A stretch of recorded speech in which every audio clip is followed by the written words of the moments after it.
Friends, நம்ம இன்றைக்கி bread omelette செய்ய போகிறோம். அதுக்கு நம்ம இப்போ ஒரு பிளேட் எடுத்துக்கோங்க. அதில் நம்ம காய்ச்சி ஆற வச்சின பால் கொஞ்சம் ஊற்றிக்கலாம். தேவையான ஊற்றிக்கோங்க. இப்போ நம்ம பால் ஊற்றியாச்சு. இப்போ நம்ம இது கூடயே ஒரு 5 ஸ்பூன் சீனி போட்டுக்கோங்க. சீனி போட்டு நம்ம சீனி நல்லா காய வச்சு நல்லா மிக்ஸ் பண்ணிக்கலாம். நம்ம சுகர் நல்லா கரைஞ்சிச்சு. இப்போ நம்ம இது கூடயே 2 ஸ்பூன் மிளகு பொடி போட்டுக்கோங்க. இப்போ நம்ம அதில் சிக்கன் பொடி போட்டுக்கலாம். சிக்கன் பொடி இதே மாதிரி ஒரு 2 ஸ்பூன் போட்டுக்கோங்க. போட்டு நல்லா மிக்ஸ் பண்ணிக்கோங்க.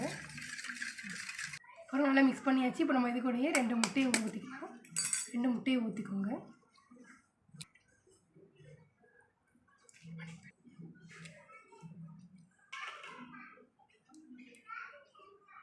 இப்போ பாருங்க, நம்ம 2 முட்டையை ஊற்றிட்டு இப்போ 2 முட்டையை ஊற்றி நல்லா அப்படி பீட் பண்ணிக்கோங்க.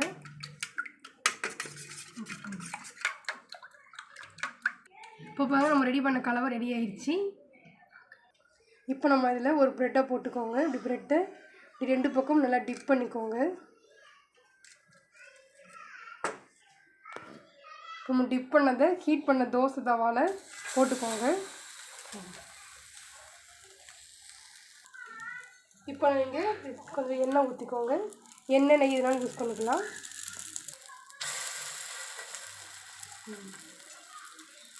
இப்போ பாருங்கள், ஒரு பக்கம் வந்துருச்சு. நம்ம திருப்பி போட்டுட்டோம். இப்போ இன்னொரு பக்கம் வச்சுக்கலாம். இப்போ பாருங்கள், ரெடி ஆயிடுச்சு. இப்போ பாருங்கள், உங்களோட சுவையான பிரெட் ஆம்லேட் ரெடி ஆயிடுச்சு. நீங்கள் வீட்டில் செஞ்சு சாப்பிட்டு பாருங்கள். சூப்பராக இருக்கும். தேங்க்ஸ் ஃபார் வாட்சிங்.